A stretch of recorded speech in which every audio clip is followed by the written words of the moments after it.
Voilà, je suis venue pour la énième partie de ma vidéo Marc Jacob. Après, je vous embête plus, ça c'est sûr. Mais j'ai tellement eu de commentaires, comment est-ce que je trouvais les produits et tout, parce que j'ai été quand même assez rapide à les avoir. Aujourd'hui, nous allons parler des pinceaux Marc Jacob. Sincèrement, j'ai ma première impression des pinceaux quand je les ai, la première fois que je vous ai les montrés pendant mon haul Marc Jacob.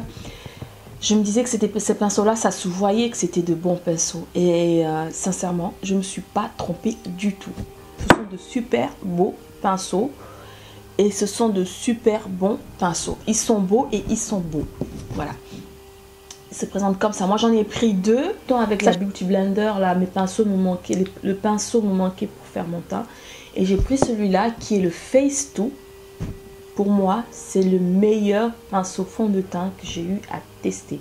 Les poils sont très très fins, ils sont très très denses, ils sont biseautés. C'est biseauté d'une façon assez bizarre. Ils sont biseautés de l'avant, ils sont plus courts en allant vers l'arrière, ils sont plus longs. Et un tout petit peu court aussi sur le côté, juste là. Et là, ils sont plus longs. Donc, pour vous expliquer, ils sont condensés comme ça tout simplement. C'est pour donner un fini le plus naturel possible, le plus airbrush possible. Quand on l'utilise bien. Déjà, elle est dense comme ça parce que ça permet, quand vous travaillez la matière, elle chauffe beaucoup plus vite, elle se fond beaucoup plus à la peau, donc elle devient très fluide, très naturelle, très facile à appliquer avec ce fond de teint, avec ce pinceau, pardon.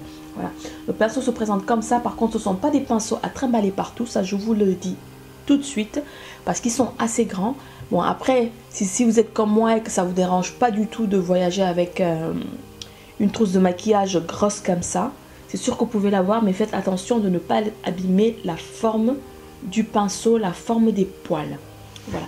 Donc moi, c'est un pinceau, sincèrement, si vous cherchez un pinceau tip top, que vous êtes prêt à investir plus de 40 € pour un pinceau pareil, avec un bon de chez Sephora de moins 20%. De toute façon, les produits Marc Jacob en France, pour l'instant, vous pouvez les trouver que chez Sephora. C'est super top. C'est un super bon pinceau.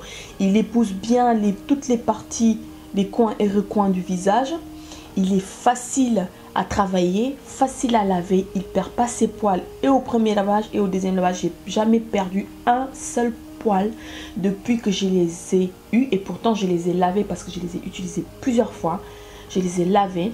J'en ai pas un qui dépasse ou un qui, sincèrement, il n'y en a pas un qui est tordu, qui va dans l'autre sens ou quoi que ce soit. Sincèrement, j'ai pas eu ce problème-là avec. Et au niveau de l'application, mais qu'est-ce qu'il est agréable ce pinceau. Il est tellement agréable. Même pour appliquer la poudre, par exemple au niveau de l'anti-cerne, après avoir posé votre anti-cerne, vous pouvez le travailler avec celui-là. Il est plus large, il va beaucoup plus vite. Ils font très très bien la matière, ça devient très léger, très fluide. Pour appliquer aussi par exemple la Ben Nye, la banana powder, vous pouvez aussi le prendre comme il est assez condensé. Vous voyez, vous faites juste 2 allers-retours, vous l'appliquez bien et ensuite vous prenez un autre pinceau pour balayer le surplus. Et sincèrement, c'est un super bon pinceau pour le teint. Si vous cherchez un pinceau pour le teint, que vous n'en avez pas, vous en cherchez un bien, vous cherchez à faire un cadeau à un make-up addict, ce sont des pinceaux que je vous recommande à 1000% quoi. Sincèrement, c'est de super bons pinceaux. Quand vous allez les laver, comme tous les pinceaux d'ailleurs, évitez de les sécher debout, évitez de les laver dans ce sens-là, pour que l'eau ne pénètre pas à l'intérieur du boîtier, que ça vous rouille à l'intérieur ou que ça vous décolle carrément la botte de pinceau, la botte de poils que vous avez juste là et que ça n'abîme pas votre pinceau. C'est un super beau pinceau, c'est un pinceau, des pinceaux que vous pouvez garder à vie. Voilà, nous allons passer au The Bronze. The Bronze, c'est celui-là, c'est le pinceau le plus gros que j'ai jamais vu de ma vie. Pourtant, j'en ai vu des pinceaux et elle est plus grande que ma main. Vous voyez, ça, c'est mon chouchou. Ah non, ces pinceaux, même pour voyager, c'est sûr que je les prendrai. Vous me demandez, choisissez 2 pinceaux dans toutes vos collections. Pourtant, j'ai une collection de pinceaux, c'est un truc de dingue. Je prendrai que ces 2-là. Ces 2-là me suffisent. Je peux tout faire avec ces 2-là. Je peux tout faire avec ces 2-là. Au niveau du teint, j'ai déjà tout ce qu'il me faut. Voilà. Il est super agréable. Il est très, très, très doux. Il perd pas ses poils après plusieurs lavages. C'est en forme de cône.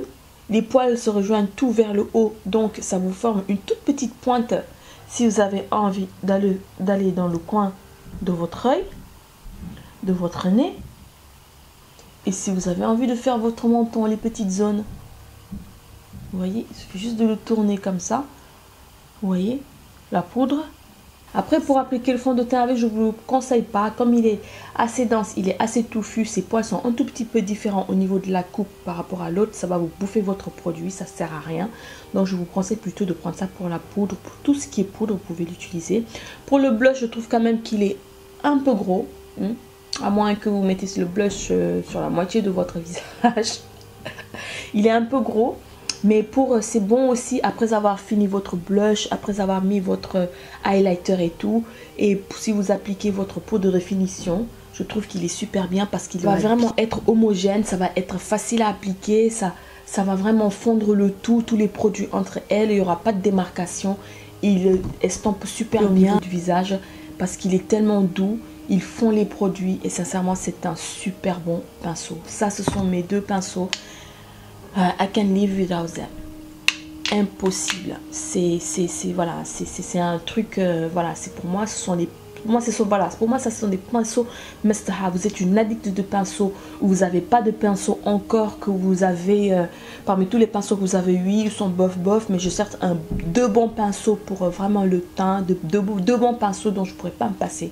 Je vous conseille ces deux pinceaux là. Petite revue des deux pinceaux. Je vais bientôt recevoir le troisième pinceau que je vais acheter toujours de la même marque et je vous en ferai une petite revue si vous voulez. Et voilà. Donc c'était tout pour Marc Jacob. On ferme le truc. Ouais. Je vais plus vous embêter avec. Voilà, comme je vous disais, vous ne serez pas déçus si vous achetez ces deux pinceaux. Et voilà. Donc je vous laisse vous faire votre propre avis, tester les pinceaux, mais sincèrement vous ne serez pas du tout déçus. Voilà, c'était tout pour aujourd'hui. Je vous fais de gros bisous. J'espère que cette vidéo vous aidera dans vos achats. Si vous cherchez à avoir des avis honnêtes sur ces produits, vous pouvez faire référence à mes vidéos parce que mes avis sont toujours honnêtes. Peu importe le produit, peu importe la marque, peu importe la contenance, peu importe le prix, peu importe d'où elles viennent, je vous dirai toujours ce que je me conseillerais à moi-même. Voilà. Donc je vous fais de gros bisous et je vous dis à très bientôt pour d'autres partages. Ciao.